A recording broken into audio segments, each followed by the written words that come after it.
I am not going to lie to you. When people told me that this was a deck worth brewing, I said, "You're joking. I know I make bad decks, but not this bad." But then I made it anyway, and I was wrong.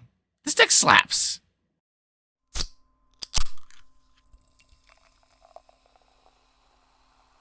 How's it going, everybody? I'm Josh from Elder Drunken Highlander, and I'm coming to you with a deck tech video for the pride of the Hull Clade, who is quickly becoming the pride of my YouTube channel, because holy crap, this deck, it works. It actually works. This deck was inspired by my nephew, Rocket Man Chris, who's not actually my nephew, but I call him that. It's complicated.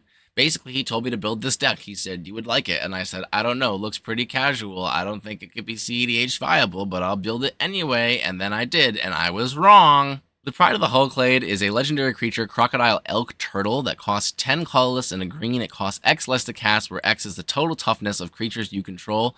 And it has Defender, and also has an ability that says 2 colorless, 2 blue, until end of turn, target creature you control gets +1/+0, can attack as though it didn't have Defender, and gains whenever this creature deals combat damage to a player, you draw cards equal to its toughness. By the way, you can stack that ability. That means if this guy hits an opponent after activating this ability, he's going to deal 3 damage and draw 15 cards. Or if you've used it twice, he's going to deal 4 damage and draw 30 cards or 45 cards or your whole deck. But Josh, I hear you saying, how the heck are you going to cast this monstrosity? Well, dear viewer, lots and lots and lots of dorks. Turns out, dorks have pretty big butts. Also, Thrasios, he has a pretty big butt too. A lot of dorks have 2 toughness or more, which is really nice and really easy to do stuff with when you have a commander like this. You can pretty consistently cast him on turn 4. Like, very consistently get this guy out turn 3, turn 4 with dorks. Mana Gorger Hydra is also my favorite creature in the whole deck because it helps cast your commander really easily. A turn 2 Mana Gorger Hydra, if your opponent's cast enough spells, can just put the commander into play turn 3 for like a mana, maybe 2 or 3 mana. Plus, cast 2 more spells when your commander's out, and if he dies, then you've just paid for the commander tax. In addition to that, Mana Gorger Hydra has Trample and is a great target for your commander's ability. So if he's out helping you cast your commander, you can then use your commander to target Mana Gorger Hydra and draw a bunch of cards. That's literally a green Adnos. If your commander costs 1 green from the Mana Gorger Hydra, you're paying 1 green, 2 blue, and 2 colorless, 5 total mana to draw cards equal to Mana Gorger Hydra's power. Or I guess technically toughness, but they're the same thing. There's a lot of clones in this deck to clone opposing Docksides, and also Croms, because that's 4 toughness. And then there's just some big beaters. Consecrated Sphinx, Hullbreaker Horror, Tidespout Tyrant, and It That Betrays. I want to talk about It That Betrays really quick. If you neoform your commander into It That Betrays, your commander then still costs just 1 green to cast. So you just get a free 12/12 Eldrazi. It's awesome.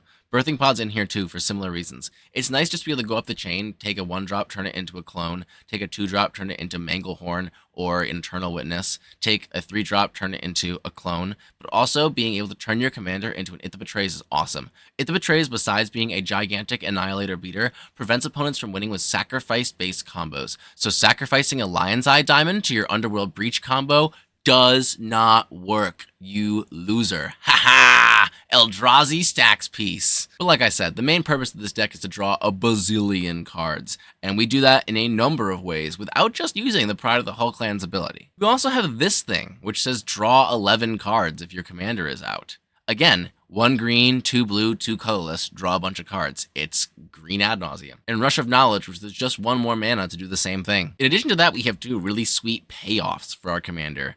What better way to cast a Hullbreaker Horror than a Metamorphosis sacrificing our commander? That's a green ritual to make 12 mana for creatures. Energy Tap is even better because you can use the mana on everything, although it is colorless, but we have a ton of rocks anyway. Tap your commander, add 11. Heck, even tapping Consecrated Sphinx or something is sweet in this deck. I'd use this on a 2-mana dork in a pinch. Serious question, actually, for the viewers. Energy Tap. Kinnan. Does that produce an extra mana? I honestly don't know. We also have Bribery to steal things from our opponent's decks, like Dockside and stuff like that. Really great, especially with Kinnan. We can also steal Hullbreaker Horrors if we want to. And then we have some extra turn spells like Temporal Manipulation and Capture Jingzhou, just to, help us move things along. It's like a way to give our commander haste, kinda, or a way to capitalize off of drawing all of our cards. Kind of like a Final Fortune off of a Necro, except you don't lose the next turn. Lightning Greaves is also here to protect our creatures, haste up our dorks, which is great with Kinnan again, and protect our commander and allow it to attack the turn we play it. Hey, wait. 1 green for our commander, 2 colorless, 2 blue, 5 mana total, 0 to equip with Lightning Greaves, draw 15. That's Adnos. So you've seen all the ridiculous ways to draw cards and cast spells off those cards you've drawn and capitalize off of it a little bit, but how the heck do we actually win? Well, there's a few ways. First thing we gotta do is we gotta make infinite mana with Tidespout, Tyrant, or Hullbreaker Horror. We can Eldritch Evolution one into play or just cast it, which we usually can afford to do. From there, we can draw our deck by looping Eternal Witness on a draw spell, or Thrasios activations, or what have you. At that point, we take an extra turn, and then we can just Finale a Devastation and win. If we haven't gone to combat yet, no extra turn is needed. Also, if our opponents are running Thassa's Oracle or another combo in their deck, we can Bribery or spam Bribery with Eternal Witness to get it back. We can use Bribery and Eternal Witness to take every single creature in our opponent's deck, which means there's gotta be some kind of combo to win somehow there.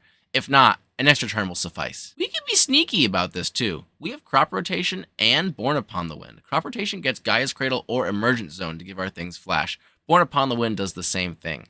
Being an instant speed gamer is a great way to win with this deck because Hullbreaker Horror returns spells to its owner's hand. So if we can do some kind of loop or pile that eventually results in a Hullbreaker Horror and a bunch of activations, we'll be able to very, very easily win.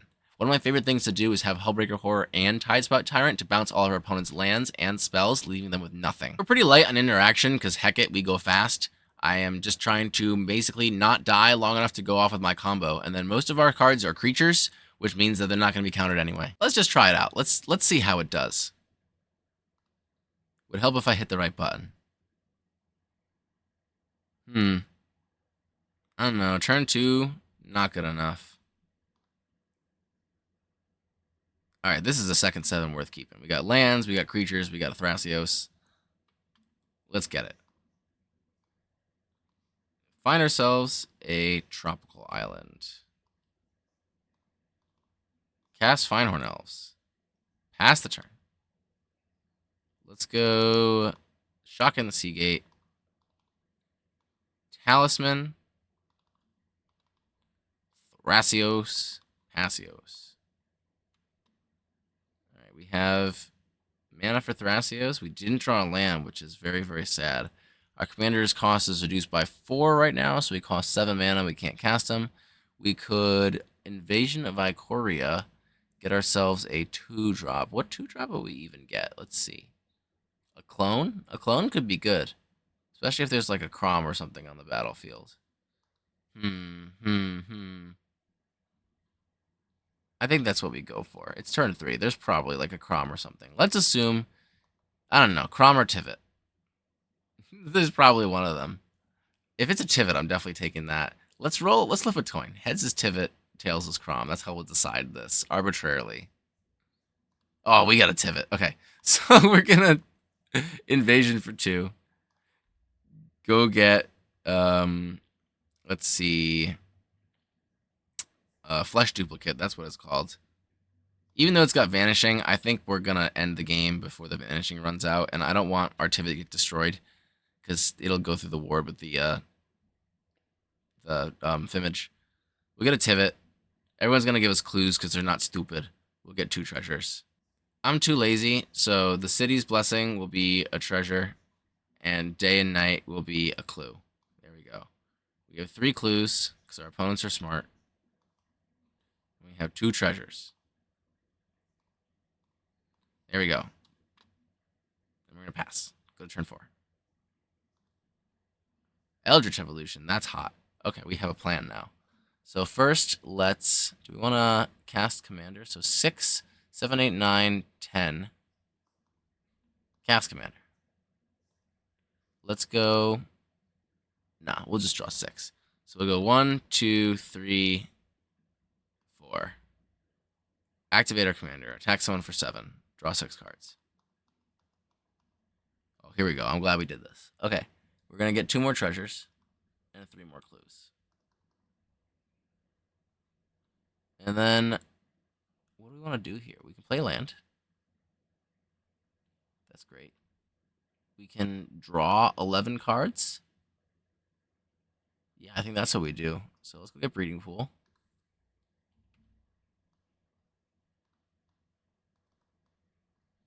Let's sack this. Draw 11 cards with Traverse Eternity.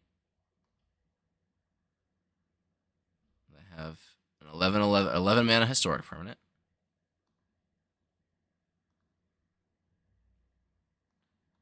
got 11 cards. Let's see if there's fast mana in here. A Lotus Petal. And that's it. Sad days. Sad days. Okay. No worries. I think we can untap and win on turn 5 with what we have here. To everyone's complete and total surprise. We have enough counter magic to protect it too.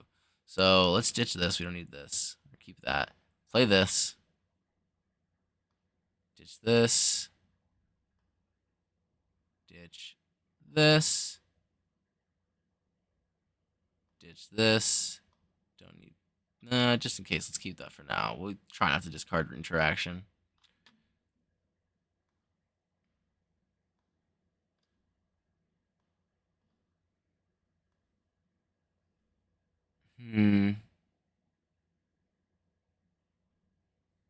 We have to draw more cards next turn. Yeah, so I'm going to keep the Boseiju as interaction / mana.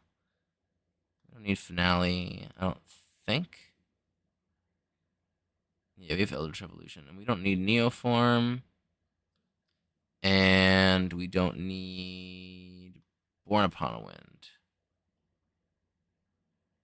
Alright, cool. That's a pretty solid hand to protect ourselves from BS. Yeah. We'll probably have to use our Fierce Guardianship and our Flusterstorm. I'm just going to assume they're going to mess with us. Let's go to our next turn. Turn 5. We should be winning. We're going to try to win this turn. It's going to happen. We're set up to win. We're going to... Do we activate Commander first or Eldritch Evolution Commander first? I think we draw 15 first. So we're going to go... Attacks. Before damage is dealt, we're going to activate our Commander.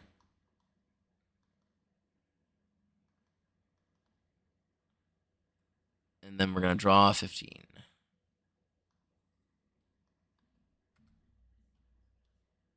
Bam. We got a cannon. That's hype. Cannon's important. Mox Diamond, let's play that immediately. Let's play this Cradle as land for turn. That seems very strong. Let's play this Soul Ring off this Breeding Pool. Actually, do I want to sequence it that way? Do I just want to play Kinnan now? Let's just play Kinnan now. Let's do that immediately. Let's get him out here. Kinnan. Crypt. 3 colorless. Soul Ring. Now we need Eldritch Evolution. 1, 2, 3, 4, 5. So we'll add 5 green. Exile that. Sack this guy. We're going to go find our Tidespout Tyrant. It knew it. It knew what we were getting. It was right there when I pulled the thing open. Tidespout Tyrant's here. We're going to spend 2 colorless. Grim Monolith, bounce the Crypt, loop the mana Crypt, and the Grim Monolith make infinite colorless mana. We cannot make colored mana without killing ourselves, but that's okay. We have infinite colorless mana now. We're going to... Oh, we have 2 extra treasures. I didn't get those. That's okay. We don't need them. We're going to play this Hullbreaker Horror using 2 blue from Mox Diamond. Yeah. Bounce all of our opponents' lands. That seems pretty good. We can make like some number of colored mana. But that's okay. We don't even need it. We're just going to play the One Ring. Fresh from everything. We can draw our deck with Thrasios. Put all of our lands into play tapped. Or just draw our deck with the One Ring. One or the other. And not put our lands into play tapped. Then from there... we already attacked, so we have to Temporal Manipulation, take an extra turn, and then Finale of Devastation, X equals 10 billion, and then win the game. Super simple. Turn 5. That's it. That's the whole thing. Pretty easy stuff. I don't know. I'm just so impressed with this deck. I am not going to lie to you. When people told me that this was a deck worth brewing, I said, ha ha ha ha ha. You're joking. I know I make bad decks, but not this bad. But then I made it anyway, and I was wrong. This deck slaps. I mean, you just saw that. We just drew like a bazillion cards and cast like a bazillion spells and did like a bazillion things. It was great. It was amazing. And it was super, super fun. If you enjoy this type of nonsense, join our Discord community. Links are down in the description. We brew stuff like this all the time. You can also check out our sponsor, Original Print Proxies. They make really, really easy proxies to see over webcam. If you're playing a deck like this and you're tracking mana all the time, highly recommend their proxies for tracking your mana. It's so useful. We also have a new partnership with Arcane Fortress. They make amazing deck boxes like this one. I'm going to be bringing this one to SCG Con Hartford, which is the next event that you'll be able to see me at. So if you want to see me say hi to me, you can go and check me out there, and also check out this sweet deck box. This thing's so cool. I've never owned like a fancy deck box like this before. I've been a Ratchet deck box enjoyer my whole life, so this is my first like actual nice deck box in like 10 plus years of playing Magic, and I like it. You can also check out our Card Trader Zero link down in the description, and link to all of our socials as well. This is a crazy deck tech, and I hope you guys enjoy playing it, and I hope you guys enjoyed watching this. Stay janky, my friends, and I'll see you next time.